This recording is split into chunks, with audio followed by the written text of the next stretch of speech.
Hola a todos, bienvenidos a una nueva serie de Recuerda Televisión que hemos puesto por título Tertulias con jóvenes.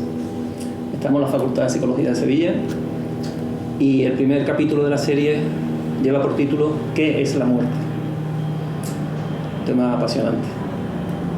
Si os parece, vamos a empezar una pequeña rueda de presentación y en un par de minutos, si os parece, lo que sentís, lo que pensáis, lo que creéis que es la muerte, para empezar la tertulia. Tu nombre, si te parece. Pues yo me llamo Rocío, soy estudiante de psicología y el tema de la tertulia, la verdad que me parece muy interesante. O sea, me gusta porque a la muerte hay diferentes enfoques y yo creo que perdón, estoy un poco nerviosa. La muerte es un tema que desde pequeña siempre ha sido motivo de mi curiosidad y en mi casa siempre se ha hablado y desde distintos enfoques, porque mis padres ya el tema quizá como más conciencial, por así decirlo, mis padres un poco lo manejan y desde siempre me lo han inculcado, y yo realmente la muerte la puedo ver más como un tránsito, o sea, en el sentido de que la muerte forma parte también de la vida, que yo sé que hay gente que le choca y aunque cada vez más lo puedes hablar de manera natural con las personas, ¿no? De que antes tú podías decir esto, de decir detrás de la muerte hay más vida. Antes como que te miraban en plan, uy, por favor, ¿sabes? Que no estaba tan aceptado. En cambio yo creo que ahora cada vez más, al menos ya no te miran tan raro, o sea, es como que está más aceptado y yo cuando era más chica con mis amigos no lo comentaba, y ahora en cambio es como un tema más natural que va saliendo y no hay tanto juicio en ese sentido. Entonces yo creo que es importante también que la gente empiece a ver la muerte como eso, como parte de la vida, para poder aceptarla más y no vivirla con tanto miedo, ¿no? O sea, realmente nadie sabe lo que hay después de la muerte, a no ser que lo haya vivido. Y eso es difícil, ¿sabes? Porque volver de la muerte... Bueno, sí, que los hay, pero... Claro. No sé, o sea... Ya, tendremos tiempo de compartir. Sí. Gracias. Buenas tardes a todos, encantada de estar aquí y doy las gracias a la Facultad de Psicología por habernos invitado, a Enrique, por esta oportunidad de compartir y tratar estos temas que son tan interesantes. Yo soy Julia Jiménez, soy psicóloga. Estoy enfocada en el campo del autoconocimiento, del desarrollo personal, de la superación personal, y el tema de la muerte realmente me ha parecido siempre muy interesante. Desde que estaba estudiando en esta facultad ya me parecía interesante, ya hice un trabajo sobre este tema, y el enfoque que le di en su momento y el que le sigo dando ahora es la confrontación de la muerte para vivir de manera consciente, es decir, lo que yo he llamado el arte de vivir. Cuando llega la muerte, cómo te planteas ese momento que es el final, y desde ese punto de vista mirar tu vida y si realmente estás haciendo lo que verdaderamente quieres hacer y viviendo como realmente quieres vivir. Ese es mi enfoque. Gracias. Pues yo soy Carlos, estudio en la Facultad de Filosofía, que compartimos el edificio con la Facultad de Psicología, aquí al lado. Y bueno, estoy acabando el grado, porque todavía no lo he acabado, tengo algunas asignaturas todavía pendientes y bueno, pues le quiero dar las gracias a Pablo, que es un poco el que me ha contado el tema de la tertulia, a Enrique por organizarlo, a todos por asistir. Y bueno, venimos aquí un poco, sí, yo sabía que íbamos a hablar de la muerte, pero no sabía, la muerte es un tema muy amplio, no sabía exactamente cómo lo íbamos a enfocar, o que imaginaba que iba a haber enfoques diferentes, ¿no? Entonces, la muerte en el pensamiento filosófico es algo que siempre ha tenido mucho peso, ¿no? Hay muchísimos filósofos que han hablado acerca de la muerte o acerca de la existencia con la conciencia de muerte, ¿no? Y eso pues está presente al menos en toda la historia de la filosofía, pero si nos ceñimos un poquito al siglo XX, está presente sobre todo en la escuela fenomenológica existencialista que tiene como padre, por ejemplo, a autores como Heidegger, como Sartre, otros autores también franceses como puede ser el tema de Bataille, que hace mucho hincapié, por ejemplo, también en pensar la muerte y el momento de la soberanía o de la libertad. cuando uno pierde el miedo a la muerte, por ejemplo, ¿no? Hay una pequeña frasecita que además me la enseñó Julio, porque todavía yo no había visto en ese momento esa película, que es una peli de Woody Allen, que Woody Allen también es un tipo que está muy obsesionado con el tema de la muerte, en Midnight Party, que sale en un carruaje de coche Hemingway y habla acerca del amor y acerca de la muerte. Y dice eso de cuando uno hace verdaderamente el amor, cuando uno realmente tiene una experiencia fuerte, soberana de libertad, en ese momento uno pierde el tema de la muerte, pierde el miedo a la muerte.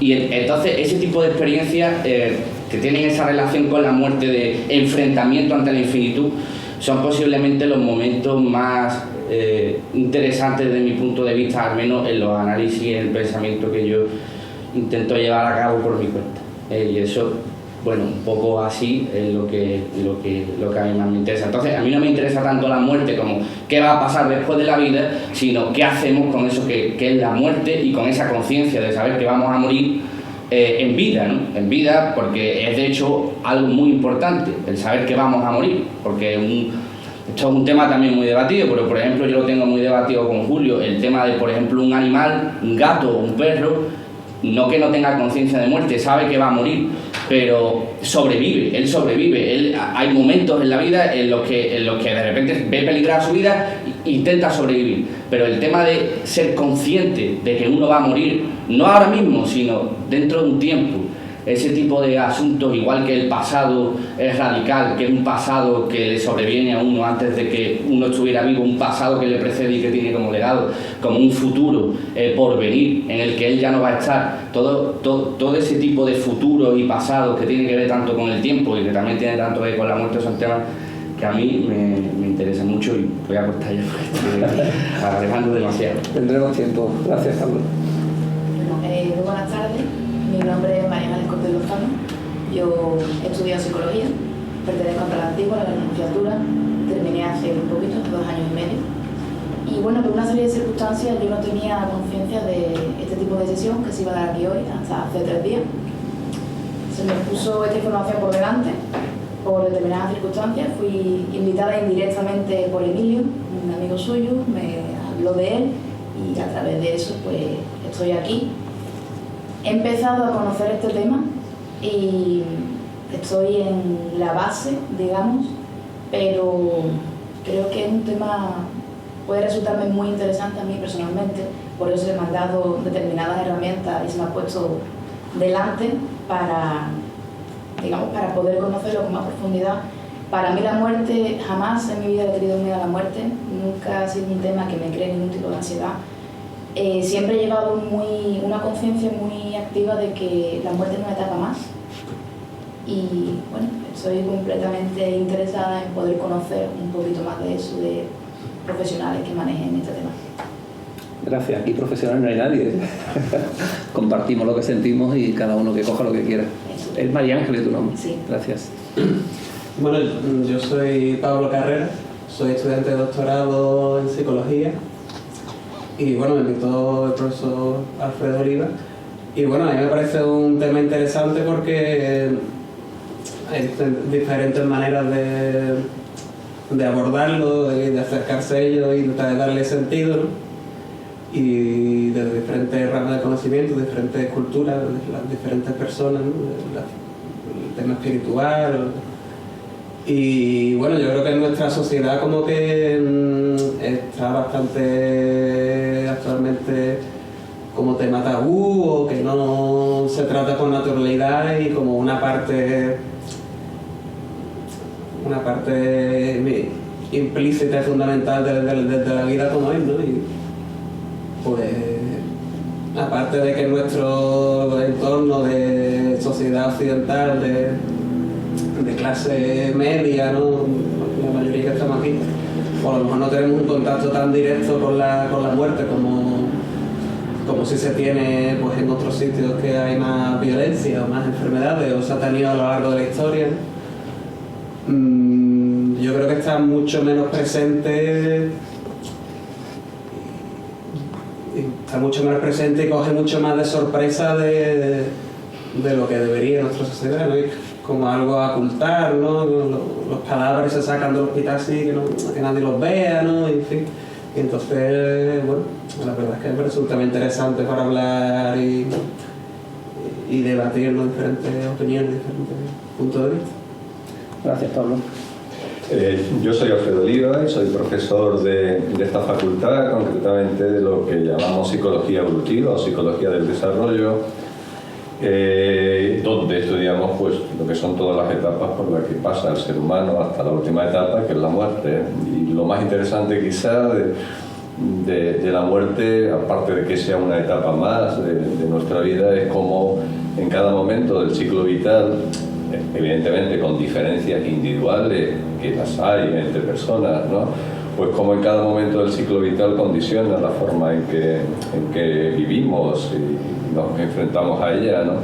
Los niños, pues, por ejemplo, no tienen conciencia clara de la muerte hasta que, bueno, vamos, de la muerte en el sentido de que es algo universal, algo irreversible, algo que supone pérdida de funciones. A los niños, pues claro, evidentemente ven los dibujos animados y ven cómo los personajes pues aparecen una y otra vez y hasta aproximadamente los 7 u 8 años no tienen una conciencia clara de lo que supone, y es un momento en el que ya yo diría que surge esa angustia, ¿no?, a la que Carlos hacía referencia, ¿no? En el momento en que tienes conciencia, si tenéis hijos y habéis visto cómo crecen, lo habéis notado, ¿no? He notado que empiezan a hacer muchas preguntas, porque aparece ante ellos de una forma clara ya lo que parece ser inevitable. Cuando tienes una edad ya, los adolescentes, que es la etapa en la que yo trabajo, normalmente viven muy de espaldas a la muerte, ¿no? Todavía más de espaldas de lo que Pablo hacía referencia antes, que es como algo universal, ¿no? Los adolescentes, probablemente porque es un momento en el que morirse es una putada muy grande, ¿no? Porque es un mal momento para morirse, ¿verdad? Entonces vive muy de espaldas, ¿no? Ahí lo que nosotros llamamos a eso la fábula personal, ¿no? Que es la idea de que eres invulnerable, de que eres indestructible, de que no te va a pasar nada. Y eso es muy bueno. Eso es muy bueno porque de alguna forma, aunque supone una cierta inconsciencia, te hace vivir con más intensidad en un momento en el que vivir con excesiva cautela te privaría de muchas experiencias, ¿no? Y arriesga mucho. Y evidentemente esa es la otra cara de la moneda, ¿no? Que se vive una etapa con mucho riesgo y en un momento en el que tienes mucho que perder, pero en un momento en el que también tienes mucho que aprender, ¿no? Y si vivieras de una forma muy precavida o muy cautelosa, pues no tendrías esas experiencias. Luego más adelante, cuando nos vamos adentrando a la adultez, ya empezamos a tener una conciencia más clara, porque ves a tu alrededor, ves cómo mueren tus padres, ves que a lo mejor incluso algunos compañeros de tu generación pues también desaparecen, ¿no? Pues ya vamos empezando a tener una conciencia más clara, ¿no? Y yo creo que al final llega un momento de la vida en que Carlos hacía referencia a que cuando te liberas del miedo a la muerte, ¿no? Es como que ganas libertad, no sé si fue esa la expresión que utilizaste, ¿no? Y vives de otra manera. Y eso sería, para muchos psicólogos, digamos, que supone una especie de alcanzar una cierta sabiduría, ¿no? El integrar lo que es la muerte como una parte más de tu vida y perder de alguna manera el miedo. De hecho, un psicólogo más conocido, que es Erickson, hablaba de que la última tarea que tenemos en nuestra vida es lo que él llamaba la integridad, ¿no? La integridad que supone aceptar de una forma tranquila, porque ya has vivido una vida amplia, porque has tenido experiencias, porque estás revisando tu vida y te da la impresión de que merece la pena lo que has vivido. Y llega ese momento en el que pierdes de alguna manera el miedo a la muerte y adquieres una cierta trascendencia, ¿no? En el sentido, no tienes por qué situarte a lo mejor en términos ni religiosos ni excesivamente espirituales, pero sí en el sentido de que formas parte, aumenta tu compasión, ¿no? hacia los seres humanos, y tú entiendes que formas parte de una rueda que va a seguir rodando, ¿no? Y tú has hecho tu aportación, tú has puesto tu granito de arena, tú has trascendido de alguna manera y tienes una cierta tranquilidad, ¿no? En afrontar ese trance, ¿no? Ese trance al que nos referimos a él de una forma muy eufemística, ¿no? Porque vivimos de alguna manera de espaldas a ella. Gracias, Pedro. Bueno, yo soy Julio Moya, me gradué el año pasado en Filosofía, he sido compañero de Carlos en la carrera, él es el que, bueno, él y Pablo son los que me han invitado a este coloquio. Yo, bueno, me parece que han salido cosas interesantes en las presentaciones, vamos. Por ejemplo, la cuestión de la conciencia. Yo creo que he vivido de espaldas a la muerte prácticamente toda mi vida y ahora justamente yo vengo de un pueblo muy pequeño, de una familia muy clásica, no clásica, sino padre, madre, hermana, y mis abuelos viven en la casa de al lado. Mi abuelo murió hace 2 años y ahora soy consciente de lo que es eso, no tanto en el plano personal, sigo sin saber lo que es morirse, la verdad, y no como experiencia, sino no sé que no soy consciente de lo que es, pero veo que mis padres, por ejemplo, ya viven sin padres y que han cambiado, veo cómo ellos han cambiado y por primera vez yo ahora soy consciente de que algún día me tocará a mí, he empezado a ver, y todo eso es el clima que ahora ronda mi casa, llega esa edad, mi abuela ya está hecha cosa, y bueno, es un tema que creo que si en la adolescencia no nos persigue, una vez tal vez cruzado un poco más allá, llega este momento y creo que de repente se hace muy presente, creo que es brusco el cambio. No sabría decir mucho de ella, me tiene desubicado, la verdad. Así que nada. Gracias. Enrique, muchas gracias a ti, Enrique, y a ti, Alfredo, por habernos invitado a compartir esta tertulia. Hemos dicho nuestros nombres. Perdonad que me ponga un poco ahora tonto, ¿no? Pero aquí nadie tiene nombre. Es decir, nos lo hemos inventado en el sentido de que lo que realmente somos no tiene nombre. Yo, como vosotros, estoy encarnado en un coche, en un yo físico, mental y emocional para experienciar la vivencia humana. Y mi coche sí le pusieron un nombre al nacer, y me llamo Emilio. Igual que vosotros, nos pusieron un nombre al nacer. Pero mi experiencia, y por tanto no es un tema de fe ni de creencia, sino mi experiencia, es que eso es simplemente el vehículo, el coche que utilizamos para experienciar esta vivencia humana. A partir de ahí, en ese convencimiento que es absolutamente experiencial, cuando se comparte acerca de la muerte, lo que puedo así compartir de principio es que no existe. Es un fantasma de la imaginación humana. El coche en el que encarnamos, sí le da vueltas a eso de la muerte, pero lo que realmente somos nada tiene que ver con la muerte.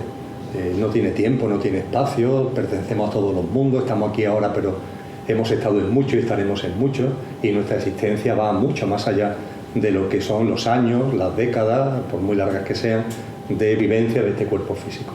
Por tanto, lo que puedo compartir inicialmente es que la muerte es un imposible, es absurdo. Y hago mía la expresión que utilizó Lourdes al principio de etapa. Es decir, la muerte es una puerta, simplemente. Hemos entrado en el coche para vivir la experiencia humana y vamos a salir del coche. Por supuesto que salimos del coche muchas veces, porque por la noche, en los viajes astrales, vosotros y yo, consciente o inconscientemente, salimos del coche. Pero hay un momento en el que salimos del coche, vamos a decirlo definitivamente, en lo que a ese coche respecta. A ese coche se lo llevan, a mí me gusta decir, a la chatarrería. Se lo llevan a quemarlo en el crematorio, se lo llevan a enterrarlo en el cementerio, pero nosotros seguimos vivos. La muerte es una etapa, una puerta que se abre. Contrariamente a lo que a veces se suele plantear, lo que yo he experienciado de forma directa a través de una experiencia cercana a la muerte, es que cuando tú abandonas el coche no vas a otro plano de luz, el plano de luz está más allá, se entra en una fase intermedia, que es lo que a mí me gusta denominar el tránsito. Es como salir de la vida es como una serie de habitaciones, este plano físico es una habitación. Cuando sales de este plano físico te diriges a otra habitación de la vida, porque sigue siendo vida, que es el plano de luz, y en medio hay como una habitación, ni más pequeña ni más grande, pero hay una habitación intermedia. Es lo que en el mal titulado libro tibetano de los muertos se conoce como el bardo, porque ese libro realmente se titula El libro del estado intermedio, y ese estado intermedio es el tránsito. Y ese tránsito, ahí también se viven experiencias, como aquí, como en el plano físico, como en esta habitación, y de ahí vamos evolucionando hacia el plano de luz. Ese tránsito es más corto, es más largo, en función del estado de conciencia de cada uno. Pero vamos, lo que quiero ahora sobre todo y fundamentalmente subrayar es que la muerte es simplemente un fantasma de la imaginación humana. Y también quiero resaltar la importancia que tiene, ya lo habéis subrayado varios, el hecho de tener presente, sin agobiarse por supuesto, sin ningún tipo de agobio, pero en la vida física tener presente el hecho de que vamos a desencarnar, el hecho de que vamos a salir del coche, tenerlo presente. ¿Por qué? Porque, como también habéis apuntado, contribuye a eliminar miedos.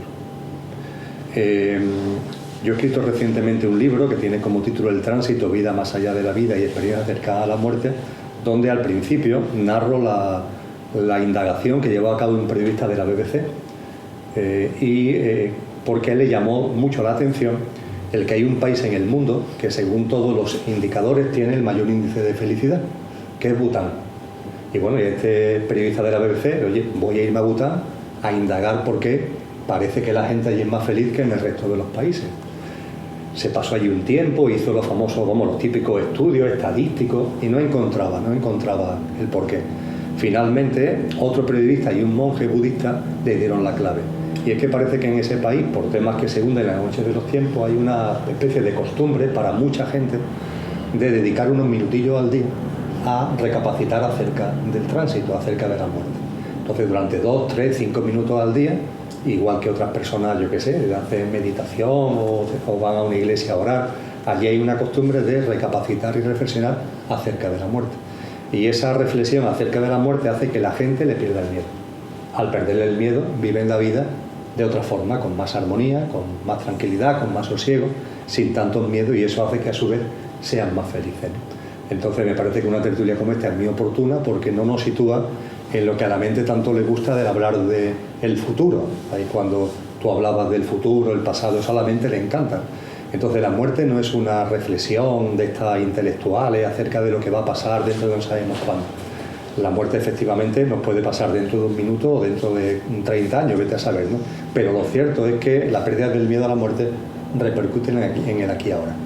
Nos hace vivir la vida de una forma distinta, como tantos psicólogos, tantas corrientes filosóficas han puesto de manifiesto. Gracias, Erika. Bueno, pues yo soy Cristina, soy estudiante de psicología y yo creo que el tema de la muerte, como dijo Pablo antes, todavía es un tema que tiene mucho rechazo en nuestra sociedad. Por lo menos yo en mi alrededor, en mi día a día, no encuentro muchas personas con las que poder hablar abiertamente de este tema. Sin embargo, como ya habéis comentado algunos, pues es un tema que está presente, pasa. Y la verdad que me interesa mucho acercarme al tema, ¿no? Porque yo misma sí tengo ese miedo y tengo muchas dudas acerca de lo que es la muerte. Y me parecía muy interesante esta tertulia para abrirme yo también a este mundo, ¿no? a la muerte. Gracias. Bueno, el último, la presentación. Enrique, mi nombre, como decía Emilio, mi nombre actual. He tenido muchos nombres, he tenido muchas vidas, he tenido mucha experiencia. En concreto, en esta vida he tenido experiencia de muertes físicas externas. Hace años murió mi hijo con 14 años, de muerte súbita. Después murió mi madre y después hace poco murió mi padre.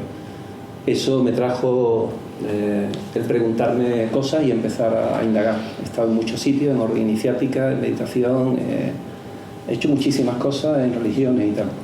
Y una de las cosas que me llevó a experimentar la muerte. Yo he experimentado también en este cuerpo, en estado alterado de conciencia, digamos, la muerte. Y os puedo asegurar, desde mi experiencia, que como decía Rocío, la muerte es parte de la vida. Lo contrario de la muerte no es la vida, es el nacimiento. Nacemos y morimos. Y antes de nacer hay vida, entre el nacimiento y la muerte hay vida, y después de la muerte hay vida. Y nosotros somos esa vida. Este es mi compartir, no quiero que nadie lo comparta, pero es mi experiencia. ¿Qué ocurre?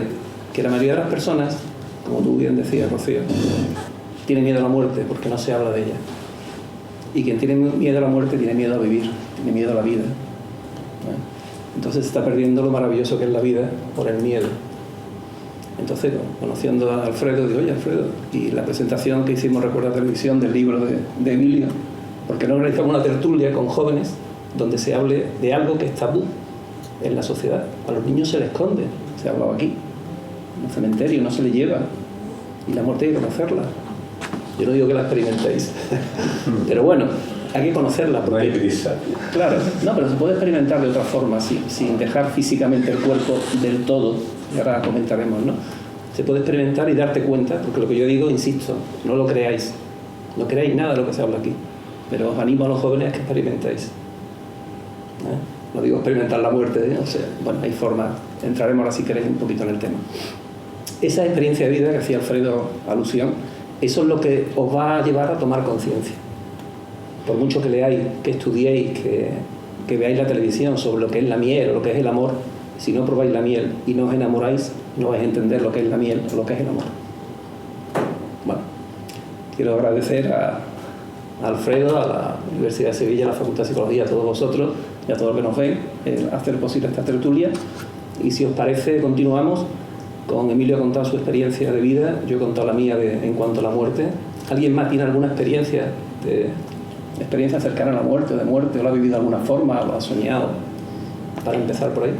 Yo no tengo experiencia cercana a la muerte que recuerde en este momento. Lo que sí me ocurrió en una ocasión, que fue ahí donde me encontré la primera vez confrontándome personalmente con la muerte, y es cuando yo era alumna en esta facultad, conducía un SEAT Ibiza y iba por una avenida de aquí de Sevilla, y de pronto yo no llevaba el cinturón de seguridad puesto y de pronto me encontré pegando botes dentro del coche. O sea, botes, yo no sabía en ese momento lo que estaba pasando porque fue todo muy rápido y me estaba golpeando la cabeza, me estaba golpeando en el cuello, me estaba golpeando, hasta que de pronto me di cuenta.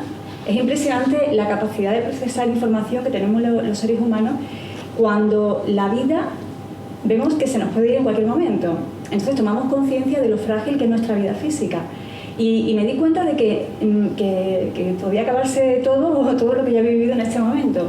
Ya comprendí que lo que me había ocurrido es que otro coche me había embestido, era una avenida con doble sentido, y la conductora que iba, hablando de conductora y de coche, pues me lo ha recordado. Entonces la conductora que venía de frente en su coche hizo un giro indebido a la izquierda y me embistió, de tal manera que mi coche fue a parar contra un camión frigorífico que había en el otro lado de la avenida, y entonces el coche estuvo pum, pum, pum, y yo dentro, sin cinturón de seguridad, pum, pum, pegándome de todo tipo de porrazos. Y es curioso porque he leído algunas veces que cuando la gente está en una experiencia así de que te puedes ir, o puedes hacer el tránsito, como que tu vida pasa, todo lo que has vivido en ese momento pasa en unos minutos, y a mí me pasó. Yo era muy joven entonces, pero todo lo que yo había vivido es en segundos, hizo así como si me lo pasaran por una pantalla de cine. Y lo que me planteé en ese momento, dije, no me puedo ir todavía, pero no porque tuviera miedo de irme, que no tenía miedo de irme, sino no me puedo ir todavía porque es que me quedan un montón de cosas que hacer, un montón de cosas que vivir, y los propósitos que yo tengo en esta vida todavía no los he cumplido. Entonces, esa confrontación me ha servido durante el resto de mi vida, y ahora lo utilizo con las personas. Utilizo esa confrontación con la muerte. De hecho, tengo un ejercicio que se llama El último día, y le pregunto a las personas, y yo os lo pregunto también a vosotros si queréis reflexionar sobre ello: si hoy fuera el último día de vuestra vida física, como quienes sois ahora, ¿qué es lo que haríais? Tú conoces ese ejercicio porque lo he hecho para Recuerda Televisión. ¿Qué es lo que haríais? No nos vamos a ir a... No solamente para que os lo planteéis. No quiero que nadie conteste, simplemente que os lo planteéis, porque es así como yo lo viví. Nos vamos de aquí inmediatamente. No, porque además... Se va a quedar Enrique aquí. Yo solo. No, porque además lo que dice Julia, cualquier día será verdad, que será el último día de nuestra vida, ¿no? Bueno, esperemos que no sea hoy el último día de nadie, pero también podría serlo. De todas formas, entonces Julia, te planteas... cuando has comentado lo del coche y la experiencia, ¿saliste ilesa o tuviste...? Bueno, fue un buen golpe. Porque claro, lo que estás comentando, esa revisión de la vida casi automática que siempre se comenta, ¿no? Pues muchas veces se explica, el vídeo que vimos en clase me parece que lo explicaba, ¿no? Como una especie de descarga del cerebro, que hay una explicación neuropsicológica, por decirlo de alguna manera, pero es cuando cuando vas a morir, de una forma clara, ¿no? Sí, pero tú lo que estás hablando es simplemente enfrentarte a una posibilidad de morir, pero que no tu cerebro no sufrió ningún tipo. O sea, no me quedé en coma, si eso es lo que tú me preguntas. Claro, no me quedé inconsciente. ¿Te quedaste pero inconsciente? Sí, no me quedé inconsciente. Por eso. No. Pero sí vi mi corta vida, en aquel momento sí la vi pasar muy rápido. O los momentos más importantes de mi vida, o los que yo recordaba como más importantes. Si tuve esa confrontación. Igual que lo que comenta Emilio, ¿no? de esa especie de la habitación, ¿no? De lo que siempre se habla del túnel, ¿no? Del túnel y la luz al final. La mayoría de la gente que ha tenido experiencias cercanas a la muerte, y cada uno lo interpreta a su manera, pero los neurocientíficos pues le dan una explicación pues que tiene que ver con temas del cerebro que empiezan a morir, y es una visión digamos que se mantiene en una parte de la retina hasta el final, y luego también la sensación esta de bienestar, ¿no? De satisfacción, pues que también tiene que ver con liberación de opiáceos que hace el cerebro pues para afrontar un tránsito de una forma menos dolorosa. No quiero decir que estoy explicando lo que son interpretaciones, pues claro, yo digamos que tengo que representar un papel más académico, ¿no? Es decir, que los psicólogos, pues aunque no seamos una ciencia dura, pero sí que realmente nos regimos por paradigmas, pues, que son de constatación, ¿no? Es decir, de plantear hipótesis y de tratar de comprobarlas, ¿no? Y eso es una aplicación también alternativa, ¿no? a determinadas experiencias que luego reinterpretamos de alguna manera, lo que no quiere decir, pues evidentemente, de hecho hay hace poco pues me parece que escribió un libro, un neurocientífico que había tenido una experiencia cercana a la muerte y había digamos desestimado su visión científica y racional previa, ¿no? Pero... De todas maneras, disculpa Alfredo, para mí lo de menos es si eso era una cuestión neurocientífica o no lo era, o sea que para mí era lo de menos, es decir, que con lo que yo he compartido con vosotros no me iba a la experiencia de ver pasar mi vida o algo parecido, que eso es lo de menos, sino la confrontación con la muerte, con que todo se podía acabar y cómo yo a partir de ese momento iba a vivir, que no tiene nada que ver a eso me refiero, con ningún que tipo tú le de... estás dando una explicación psicológica a algo que los neurocientíficos explican de una forma como muy biológica, muy física. Tú no tuviste ni siquiera pérdida de conciencia. Sí, pero ¿no? Que te vuelvo a decir que no tiene nada que ver con eso. Que es que lo que te quiero decir, que no tiene nada que ver con el proceso cerebral que tuve en ese momento, que claro. No tiene nada que ver. Que lo que te estoy tratando de explicar es que el hecho de ver que en aquel momento se hubiera podido acabar mi vida siendo muy muy joven, me hizo replantearme cómo iba a vivir a partir de ese momento y a vivir de una forma mucho más consciente de lo que había estado viviendo antes. Sí, precisamente lo que te estoy diciendo es que tu experiencia, digamos, contrasta o es un punto de vista diferente, si lo entiendo. Bueno, vamos a cambiar de tema, si os parece, o pasamos a otro tema. Los jóvenes, me interesan mucho vuestras opiniones. Bueno, nosotros tenemos nuestra experiencia de vida, hablamos, insisto, no en lo académico, sino yo hablo de mi experiencia. Yo, Emilio de la suya, Julia de la suya, cada uno de la suya. El tema académico queremos que esté presente, por eso estamos en la facultad, pero que cada uno saca sus experiencias. Entonces me interesa, los jóvenes, ¿tenéis algo de experiencias que contar? Tú has contado temas interesantes con tu familia y que te ha llevado a plantearte la muerte como parte de la vida, que lo has dicho, es muy interesante, porque así lo siento yo también, lo sentimos algunos, ¿no? Los que sí hemos experimentado, Emilio físicamente, yo tuve hace años un accidente muy, muy fuerte, un choque frontal. Mi mujer ahí, en esa operación, tuvo una experiencia cercana a la muerte, se vio fuera del cuerpo y cómo lo operaban. Ella estaba inconsciente, pero después contaba todo, ¿no? Y de esas experiencias hay muchísimas que están relatadas por científicos, por psicólogos, médicos, etcétera, ¿no? Pero queremos ir un poco más a las experiencias personales. ¿Alguno tenéis experiencias personales de algo? Bueno, yo tengo, hay ciertas experiencias, por ejemplo, las experiencias que ella contaba, yo creo que son más comunes, lo que pasa es que son cosas que no solemos contar al mundo, pero a mí me ha pasado, además me pasó casualmente, de bastante pequeño. Después de mucho tiempo, no es una cosa a la que le da muchas vueltas, pero le he vuelto a dar vueltas en momentos de debilidad y fue muy pequeño, porque tendría unos 4 años y parece una tontería, pero iba con un pequeño triciclo y estaba al lado de mi casa, paso por allí todos los días, porque yo no soy de aquí, soy de Sanlúcar de Barrameda, cuando estoy en Sanlúcar, vaya.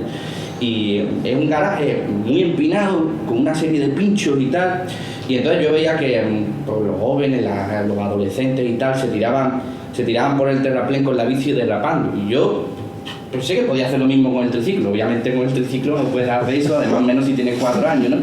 Y me pegué tal leñazo que fue una tontería, no es que fuera a morir ni nada de eso, tenía una fuerte brecha, me salió mucha sangre, y cuando mi hermana escuchó la caída, que estaba por allí porque estábamos solo ella y yo, ella fue a verme, y recuerdo que ella me vería la sangre por detrás de la cabeza y pensó: Dios mío, Carlos, se muere, está muerto. Y cuando yo escuché eso dije: joder, pues, ¿sabes?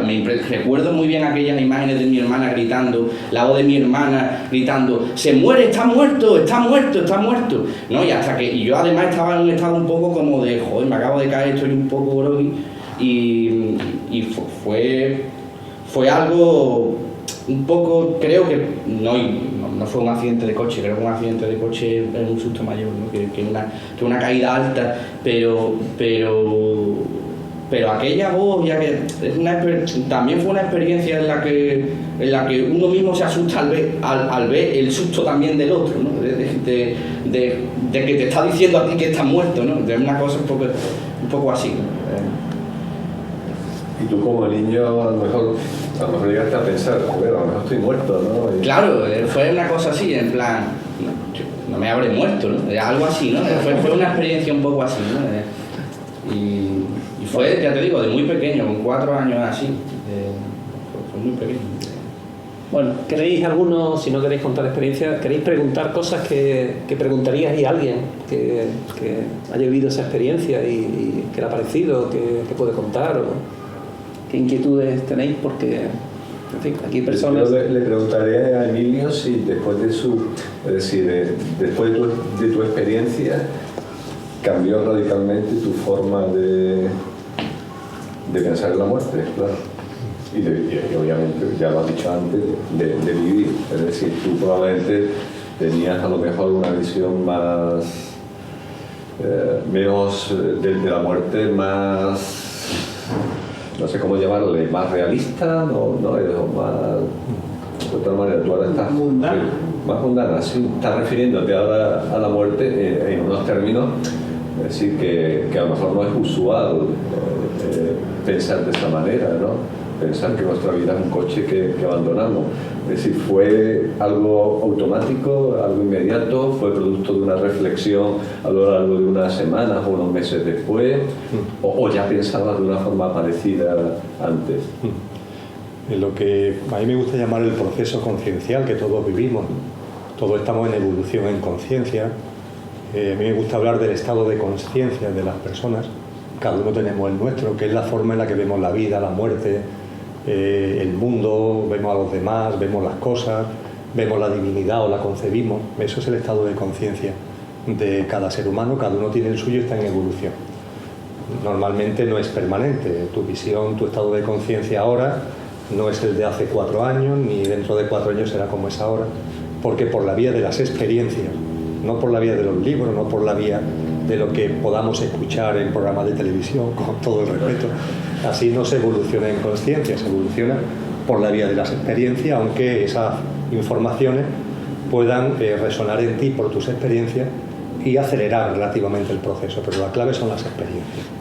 En mi estado de conciencia, en ese momento, que fue el 29 de noviembre del año 2010, diríamos que yo ya llevaba un camino recorrido, acelerado, y por tanto no viví aquello, ni lo que vino después, como un antes y un después. Yo diría que fue simplemente un impulso, potente, pero un impulso. Lo que sentí acerca de lo que llamamos muerte fue radical, es decir, no es un tema que deviniera después, no es un tema que posteriormente, como consecuencia de la reflexión, para nada. De hecho, fue tan absolutamente potente que en aquel momento, una vez que ya pasé a planta y me sacaron de la UCI, también fue por razones higiénicas, pero fundamentalmente lo que me llevó a raparme, y desde entonces estoy rapado, que me rapé por primera vez me raparon, yo no estaba en condiciones, el 8 de diciembre del 2010, fue el decir que no se me olvide, es decir, que hay algo en mí que esto no se me olvida. Después ya he seguido rapándome por costumbre, porque es muy cómodo. Sí, eso. En eso estoy de acuerdo. Experiencias de otro tipo no te digo. Es muy cómodo, ¿verdad, Alfredo? Y después he comprobado que una tontería, eso, vamos, es imposible que se me olvide la experiencia, con lo cual eso de cada vez que me mira al espejo acordarme para que no se me olvide no tiene sentido. Entonces, para mí la experiencia fue un impulso, lo que discerní sobrevino, y claro, a partir de ahí lo que sí es cierto es que este tipo de cosas me empezaron a interesar. Me habían interesado otras en el camino de la consciencia, pero no lo que denominamos muerte, lo que todavía denominamos muerte. Y a partir de ese momento sí me empecé a interesar. Y después la vida me ha ido llevando a que se fueran acumulando datos, ¿no? Es decir, lo primero, por ejemplo, que me encontré cuando empecé a indagar acerca de la muerte fue el trabajo de investigación de un médico sevillano, lo cual me llamó mucho la atención. Y claro, al ser sevillano como yo, no sé si del Betis como yo o no, pero vamos, sí sevillano, me hizo que me acercara a su libro, ¿no?, que se llama Más allá de la luz. Es del doctor Enrique Vila, que llevaba la UCI de un gran hospital sevillano, y él y su mujer, que también trabajaba en la sanidad, María Ángeles García, empezaron a comprobar que mucha gente que estaba en estado prácticamente de muerte y que no terminaba de morir contaban cosas similares.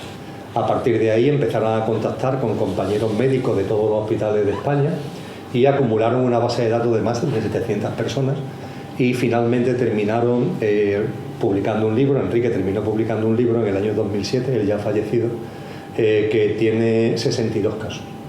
Y es muy curioso el analizarlo. Posteriormente, fundamentalmente cuando empecé a escribir el libro al que antes hacía mención, me encontré con un estudio de una corporación norteamericana que hace análisis demoscópico, que se dedica a hacer encuestas y ese tipo de cosas. Aquí en España, fundamentalmente en campaña electoral, algunos periódicos lo utilizan, que es el Instituto Gallup. Entonces, el Instituto Gallup hace unos años realizó un estudio en Estados Unidos acerca de las experiencias cercanas a la muerte. Es decir, ya hay tanta información y tanta gente que habla de eso, que esta corporación, oye, vamos a realizar un análisis acerca de esto. El análisis, lo primero que pone, son dos resultados los que quiero enfatizar para no monopolizar y seguimos hablando, pero creo que son dos resultados del análisis que pueden contribuir a esta tertulia. Primero, el alto número de personas que han vivido experiencias cercanas a la muerte. En concreto, este estudio dice que el cálculo es que en Estados Unidos unas 5 millones de personas han vivido experiencias cercanas a la muerte. En Estados Unidos la población es de 360 y tantos millones. 5 millones porcentualmente no es un porcentaje significativo o muy significativo. Oye, pero 5 millones de personas son muchas personas, es decir, es una fuente de datos bastante fidedigna. Y un segundo elemento, de los que viven la experiencia cercana a la muerte, no todos la recuerdan igual. Que para mí ese es un dato clave.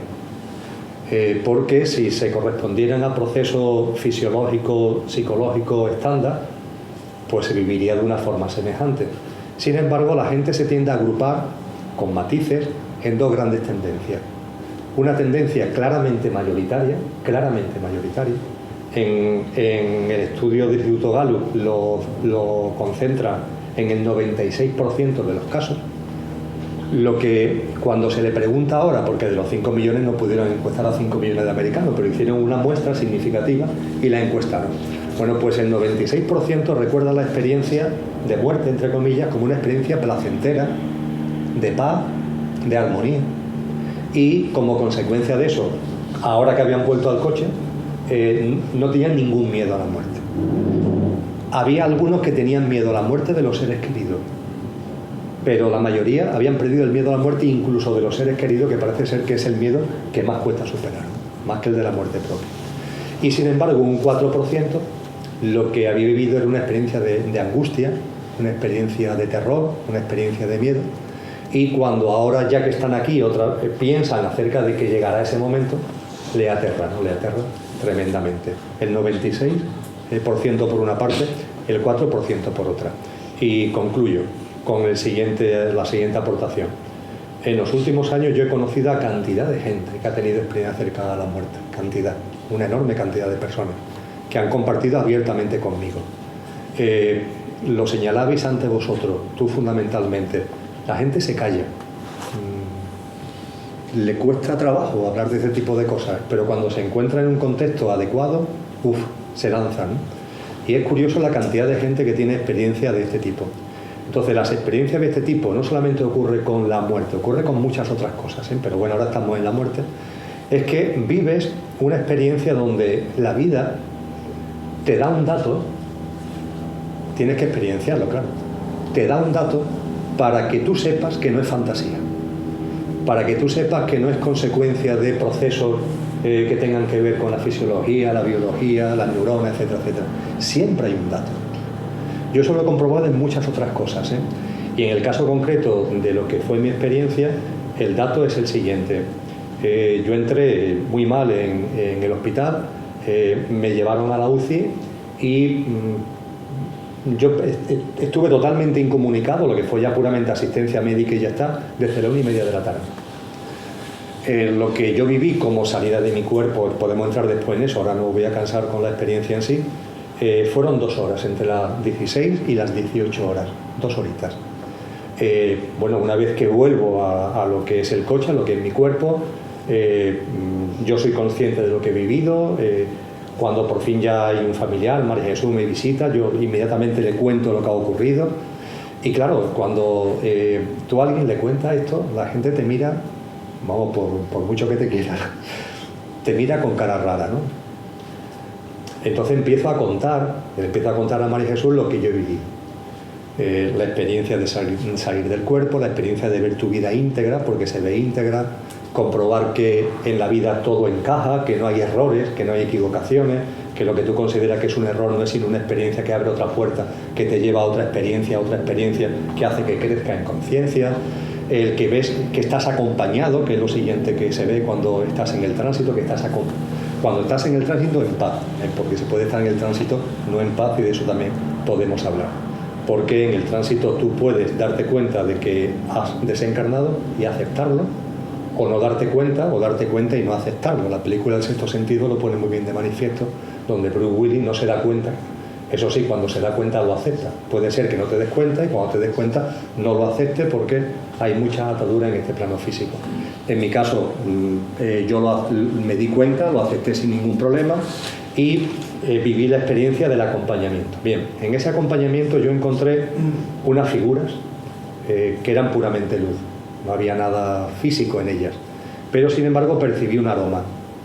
Yo le explico cómo ir por la calle, encontrar que estén haciendo en alguna casa un guiso de lentejas y tú no ves el guiso de lentejas, pero sin embargo al olerlo las lentejas vienen a tu imagen, a tu cabeza como imagen. Algo parecido me pasó a mí, en cuanto que estas figuras eran figuras de luz, no tenían físico, pero yo lo asocié con mis padres, con mis padres, que habían desencarnado hace algún tiempo. Entonces hay un momento determinado que yo sé que eso que hay ahí son, dicho coloquialmente, los conductores que en esta vida física anterior habían encarnado en el coche, que fueron mis padres. Pero no solamente veo eso, sino que en paralelo hay otra figura de luz, y tal como yo estoy arriba ya de mi cuerpo y mi padre y mi madre están conmigo aquí al fondo a la izquierda hay varias figuras que yo detecto que son los hermanos de mi madre, hermanos y hermanas de mi madre. Y me pareció curioso de que los hermanos y hermanas de mi madre, que yo había conocido pero cuando era muy pequeño, porque murieron cuando yo era adolescente, el que más y muchos antes, estuvieran allí. Pero ojo, había un dato más curioso todavía, y es que entre los hermanos y hermanas de mi madre había una hermana que no había fallecido, pero que yo la vi allí, estaba allí. Bueno, en fin, en ese momento la verdad simplemente me quedé con el dato, pero tampoco empecé a interrogarle qué haces tú aquí, sino que yo ya seguí mi camino.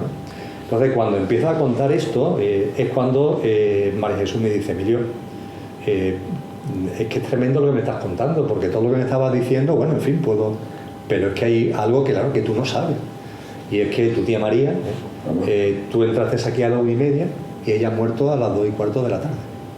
Ella no estaba enferma ni nada, era una persona mayor, bueno, simplemente, claro, dejó de vivir. Con lo cual yo no tenía ningún tipo de información que ella estaba. Cuando tú empiezas a percibir que existe la otra vida, mantener el contacto con los seres queridos, entre comillas, no son seres queridos, son conductores que encarnaron en seres queridos tuyos. Mantener el contacto con ellos es muy sencillo. Yo digo que ellos son los que llaman y tú lo que tienes que hacer es tener el móvil abierto. Ya está, no tienes tú ni que molestarte en llamar, ellos llaman. Ahora sí tienes que tener el móvil abierto, claro, es decir, tienes que tener las antenas, no cerrarte, autolimitarte mentalmente, porque entonces la comunicación solamente la pueden hacer en sueños, en situaciones singulares, pero que abiertamente tú puedas entrar en contacto, mejor dicho, ellos contigo y tú con ellos, es que tengas el móvil abierto. Yo ahora tengo un móvil abierto y con mis padres tengo un contacto, con los que fueron mis padres en esta vida física, tengo un contacto clarísimo. Y recuerdo que, entre comillas, mi madre se reía mucho cuando compartía con ella esto. Digo, oye, es que estaba allí María, estaban todos tus hermanos, y mi madre, con un sentido del humor espectacular, dice, Emilio, yo que estaba haciendo un 2 por 1. Dice, la vida había posibilitado las circunstancias de que estaba haciendo un 2 por 1. Mi tía María había sido, a pesar de que era muy mayor, no había tenido nunca pareja, nunca se había casado, y no tenía familiares ya directos. Entonces, ese acompañamiento que hacen los seres queridos, en su caso eran sus hermanos, que eran los desencarnados más cercanos que ella tenía como referencia. Entonces, los que vinieron a recoger a María eran sus hermanos, entre ellos mi madre, que a su vez acumulaba trabajo, porque también venía a recoger a María. Bueno, pues cosas como estas, de un dato. Dice, bueno, a ver, por mucho que sean cosas que aquí te salen, yo de dónde voy a sacar precisamente que mi tía María está allí, porque es que estaba allí, ¿no? Como estoy viendo a vosotros aquí en estos momentos, ¿no? Y siempre hay un dato de esta característica. Y ese dato, como, porque claro, el tuyo es muy significativo, ¿lo encuentras con mucha frecuencia? Uf, siempre. Es llamativo, Alfredo. Siempre hay un hecho que dice, no, para que te des cuenta, pero esto pasa en todo, pasa, no sé, regresiones. Hay personas que viven experiencias de vidas pasadas. Bueno, pues es muy frecuente que aparezca un dato, aparezca un hecho, para que te des cuenta que no es que tú te hayas sentado allí en un sofá y una terapeuta te haya ahí comido el coco, te haya psicológicamente llevado a no sé dónde, pero que todo es mentira. Suele suceder algo, suele pasar algo, para que te des cuenta. Claro, lo que tú estás contando, el que le contabas a tu familiar, pues era el mismo día, ¿no? Era en cuanto que salía, habían pasado un par de horas desde el momento en el que ya había vuelto a la vida, sí. A mí me interesa destacar un hecho que tú acabas de decir. El 96% de las personas que han tenido esa experiencia cuentan la experiencia como agradable. En la experiencia que yo he tenido de muerte, en estado alterado de conciencia, y he experimentado muertes, las experiencias han sido agradables. O sea, parece ser que el cuerpo, no sé qué órgano, está preparado para morir agradablemente. Y quiero compartir que he experimentado nacimientos y el nacimiento es muy desagradable. Para mí fue muy desagradable. ¿Qué explicación le doy a esa experiencia? De que estamos en un lugar maravilloso, vivimos en un lugar maravilloso y no queremos nacer. Digo, que no, que ahí voy a pasarla, ahí me van a pasar de todo me va a pasar, no quiero nacer. Fue una experiencia, ese nacimiento a esta vida como Enrique, realmente traumático. Incluso cuando hice esa experiencia de nacimiento, me lo dijeron, yo lo sentí, había seres, digamos energía, que estaban acompañándome. Cuando hice la experiencia de muerte, muy normal, O sea, que un poco ratificar, sin vivir esa experiencia, la experiencia de mi mujer, cuando tuvo la experiencia en ese choque frontal de coche, ella fue placentera también, lo que contaba. Lo que pasa es que teníamos niños pequeños y ella quiso volver, pero su experiencia es placentera. El objetivo de esta tertulia es conocer la muerte por experiencias propias o de terceros, cada uno saque sus consecuencias, y perder el miedo a morir, y perder el miedo a la muerte, y perder el miedo, por tanto, a la vida. Bueno, hay mucha experiencia y me gustaría que los jóvenes que intervengan más, haciendo preguntas, compartiendo lo que queráis. La pregunta, o la reflexión que me gustaría, aunque ya contestó un poco, es decir, de dónde sacar la certeza de que eso de que estás viviendo es eso. Es decir, esto no es que es una experiencia de muerte. O es la interpretación o la construcción que tú haces para dar sentido a esa experiencia, Y también, o sea, en qué medida, por ejemplo, un indio de una tribu que esté eso en su mitología, pues ve lo que ve es un dragón que viene y qué tal, y para eso, para él es igual de real, que son diferentes experiencias a las que siempre queremos dar sentido de alguna manera, y sobre todo a lo que no comprendemos, a lo que nos resulta tal, y eso siempre es algo del ser humano, ¿no? Y no me acuerdo qué más iba a decir. Bueno, tienes bastante. ¿Quieres compartir tú o comparto yo? Yo no quiero monopolizar, pero vamos, con mucho gusto pongo sobre el tapete de la tertulia lo siguiente. He hecho referencia a experiencias cercanas a la muerte, vividas personalmente o vividas por otras personas. Hay cantidad de publicaciones, de estudios, en estos momentos proliferan, que tratan el asunto. Ahí hay una fuente de información importante. Ahora bien, hay un tema que creo que también es oportuno que lo hacemos en la tertulia. Cuando desencarnamos, según el estado de conciencia de cada uno, esa habitación intermedia a la que hacía yo referencia antes, al principio en mis primeras palabras, entre la habitación de la vida física, la habitación de la vida, entre comillas, del plano de luz, hay un estado intermedio. Ese estado intermedio te conduce al túnel de luz, te conduce al otro plano, pero va a depender de tu estado de conciencia lo que vives. Si tu estado de conciencia, permitirme que lo diga así, es normal, te das cuenta que has desencarnado, ves tu cuerpo ahí, te das cuenta y lo aceptas. Al darte cuenta y al aceptarlo, evolucionas con toda naturalidad hacia el plano de luz y vives la experiencia del acompañamiento, etc. Ahora bien, puede ser que por los motivos que sean, tu estado de conciencia sea un estado de conciencia muy apegado al ámbito físico, a lo material, y no te das cuenta que has, entre comillas, desencarnado, o dándote cuenta no lo aceptas. Para pasar al otro plano, estos son los dos requisitos en conciencia. Conciencialmente tienes que darte cuenta de que ha desencarnado y aceptarlo. En la película El sexto sentido, Bruce Willis no se da cuenta, tarda en darse cuenta, y vive una serie de experiencias hasta que te das cuenta, hasta que evoluciona en conciencia para darte cuenta. Sin embargo, Bruce Willis lo acepta. En cuanto que se da cuenta, lo acepta. Se despide muy hermosamente de su mujer aprovechando el sueño de esta y lo acepta. Ahora bien, hay desencarnados que al darse cuenta no lo aceptan. ¿Por qué? La imagen que yo utilizo es la cometa, una cometa en la playa o en el campo.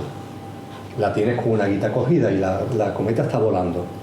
En el tránsito, figuradamente, metafóricamente, estás volando, pero la cometa tiene una guita que la ata.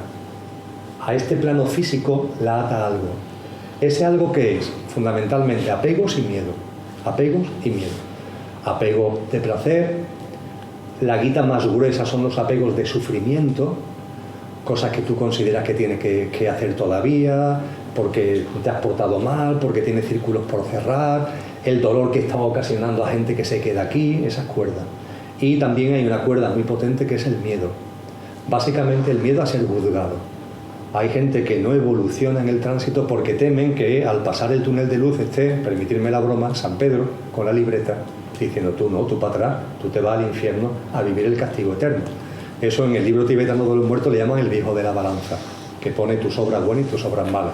Y como muy bien dice ese libro, lo que tienes que hacer es mandar al viejo a freír espárragos, porque es una ilusión simplemente, ¿no?, que te han metido ahí.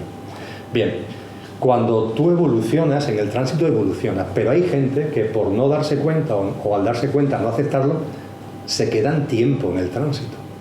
Ese tiempo puede ser un año, pueden ser décadas, pueden ser siglos. Y hay gente que desde aquí tienen el don, cada uno tenemos nuestro don, tienen el don de verlos. Y hay mucha gente.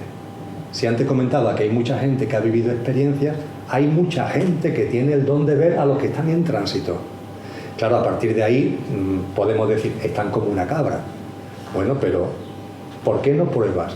Es decir, ¿por qué, por ejemplo, los más incrédulos no acompañan a estas personas que ven, a ver qué es lo que experiencian? y me callo con una experiencia de la que fui testigo directamente. Yo no tengo ese don, tengo otros, pero no tengo ese. Todos tenemos los nuestros y yo no tengo ese. De un amigo, Antonio, quizás Julia lo conoce, Antonio López, es una persona muy mayor, pero que siempre ha tenido ese don, siempre.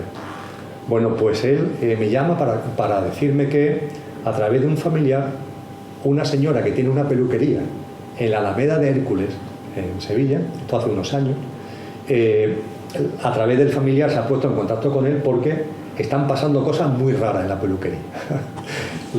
La silla se mueve, las luces se encienden y se apagan, los peines vuelan solos, el secador hace lo que le da la gana, y claro, como consecuencia de eso se está quedando sin clientela, lógicamente, ¿no? Imaginaros el panorama. Y esta mujer, que era absolutamente incrédula, pero claro, ya estaba a la desesperada, y a través del familiar de Antonio localiza a Antonio y Antonio va para allá. Yo lo acompaño. Entonces Antonio se sienta, vamos a suponer que es esto un poquito más grande que esta sala. Él se sienta en medio, guardamos todo silencio, y estaba la peluquera con 3 chicas que trabajaban en la peluquería. Y al cabo de no mucho tiempo, Antonio dice, ya está aquí, ya está aquí, ya está aquí la presencia. Y hay un momento determinado que para él, no para los demás, para él la presencia se hace evidente. Y empieza a hablar con él. Claro, se escuchaba a Antonio. No se escuchaba al otro, pero sí se escuchaba a Antonio el diálogo que mantenía con él. El tema no fue tan rápido como lo voy a compartir ahora debido a las limitaciones de tiempo en las que estamos, pero digo la sustancia del asunto. Este señor, la presencia es un señor desencarnado. Un señor de Bilbao. Desencarnado. Entonces este señor de Bilbao le cuenta a Antonio que él había venido a Sevilla porque era un agente comercial y que había venido a vender, y que en una calle cercana a Sevilla, que ahora él sabe, el ya difunto sabe que se llama Amor de Dios, que es una de las que dan a la Alameda de Hércules, yendo por allí hacia el hotel le dio un infarto de miocardio y que murió. Y ya está. Entonces, bueno, que le atendió el 061, pero cuando llegó al 061 estaba muerto. Esto, por supuesto, después lo comprobamos. Esto lo comprobamos después, lo que la nada, porque ellos ya le está diciendo a Antonio, y Antonio nos cuenta esto después. El señor de Bilbao existía. El señor de Bilbao murió, todos los datos eran ciertos y por tanto ahí no cabe invención ninguna. Entonces, el señor de Bilbao cuenta que al principio estaba muy aturdido porque no se daba cuenta que había desencarnado, como Bruce Willis en la película. Y que tuvo durante un tiempo, que él no recuerda cuánto, el empeño de seguir haciendo su vida normal. Es decir, él intentaba seguir vendiendo, volvía a la habitación del hotel donde se alojaba, y claro, cualquiera podemos decir, ¿cómo es posible que si estás desencarnado no te des cuenta que has desencarnado? Bueno, la película del Sexto Sentido lo narra muy bien. Siempre busca excusas. Si tu mujer no te habla porque has muerto y no te ve, es que se ha enfadado conmigo, pongamos por caso, que es lo que le pasa a Gurbil en la película, por ejemplo. Siempre hay excusas, ¿no? Entonces, este señor estuvo un tiempo siguiendo su vida cotidiana, que es lo que hacen los desencarnados, que no se dan cuenta que han desencarnado, en su casa, en el trabajo, van al fútbol, hacen su vida normal, hasta que hay un momento determinado en el que la realidad se impone. Y ya, claro, por muchas excusas que tú le des, es que estoy muerto. A partir de ahí, ¿lo aceptas o no lo aceptas? Cuando este señor se da cuenta, se da la circunstancia que él le contaba a Antonio, de que en ese momento en el que yo ya me di cuenta que había desencarnado y que por tanto estaba muerto, pasó por la calle una chica espectacular. Esto es verídico, espectacular. Una morena andaluza, contada por el vasco, espectacular. Y que él, bueno, pues ya que estaba allí, muerto, pero vivo a su vez, pero con ganas, sin saber muy bien qué hacer, no sabía muy bien, dice, yo seguía a la chica, porque lo único que me apetecía hacer es seguir a la chica. Entonces la chica entró en la peluquería. Resulta que la chica trabajaba en la peluquería. Entonces dice, bueno, yo en la peluquería me encontré muy bien, porque estaba esta chica, estaba otra chica, había muchas mujeres. Y yo me quedo aquí. Dice, además lo pasó muy bien, porque en la peluquería hay 2 duchas, donde cuando termina la jornada laboral se duchan la chica antes de irse. Dice, y claro, y yo con la chica esta que me gusta me meto en la ducha con ella. Y la manoseo. Dice, incluso, pero no lo consigo todavía, intento quitarle el jabón para enjabonarla yo. Mira, cuando Antonio empieza a contar esto, una de las 3 chicas empezó a gritar despavorida. porque ella llevaba ya días sintiendo algo raro en la ducha y sobre todo que se le caía mucho el jabón. El jabón se le cae con mucha frecuencia. Y claro, es que el otro por todos los medios intentaba quitarle el jabón para reflejar. Y ya le había cogido miedo a agacharse a coger el jabón.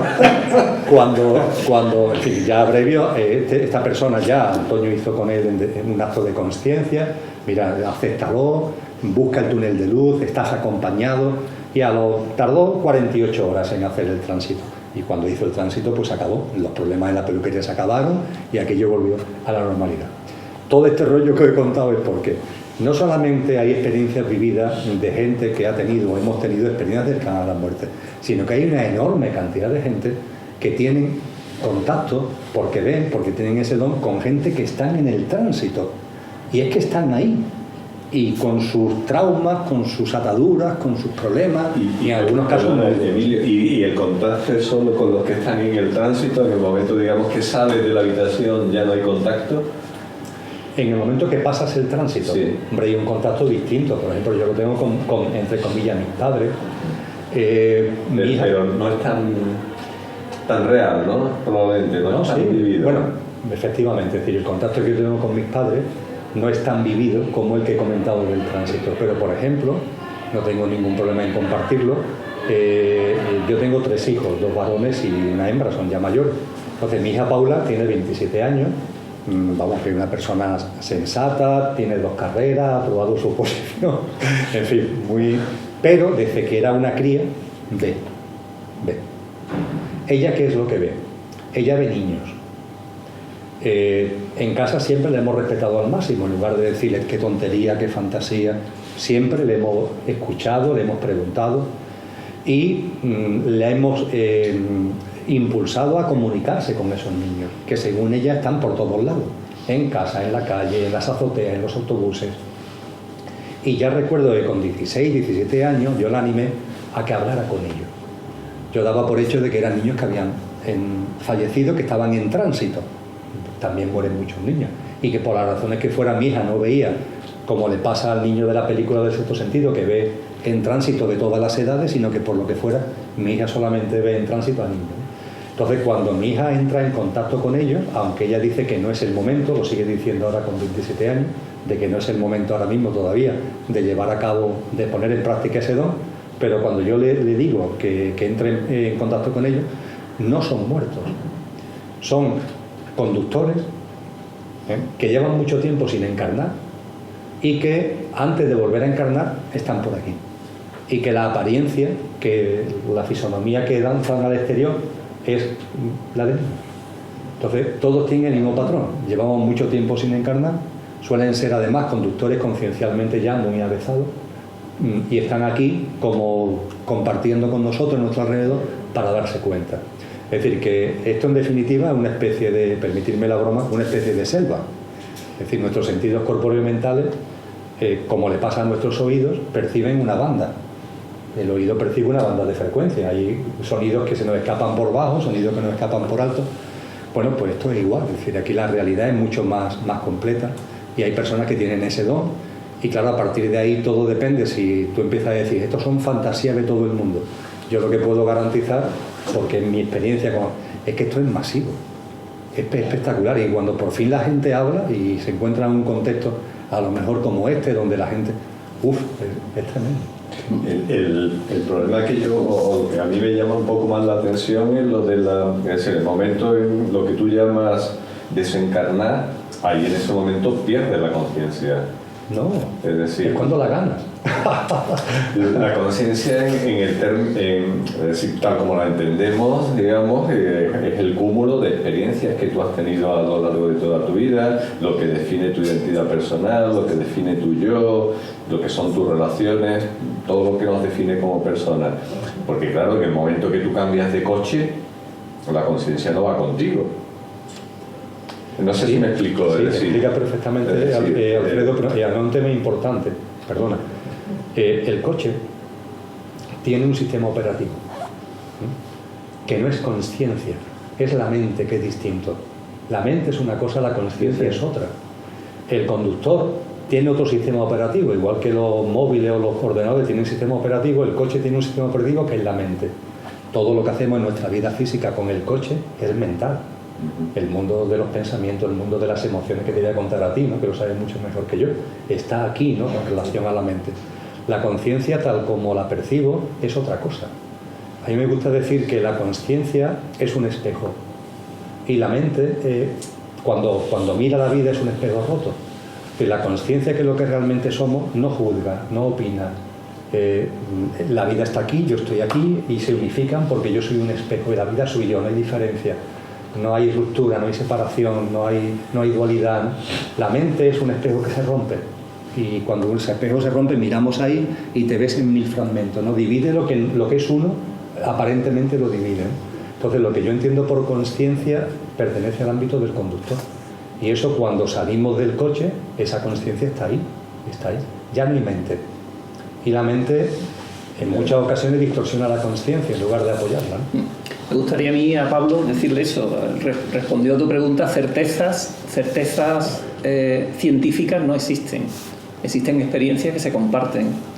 Es difícil esas certezas. Emilio comparte la suya muy directamente y estamos muy agradecidos. Yo comparto las mías a otro nivel y los que publican libros y comparten las suyas. Las certezas la tienes tú cuando experimentas.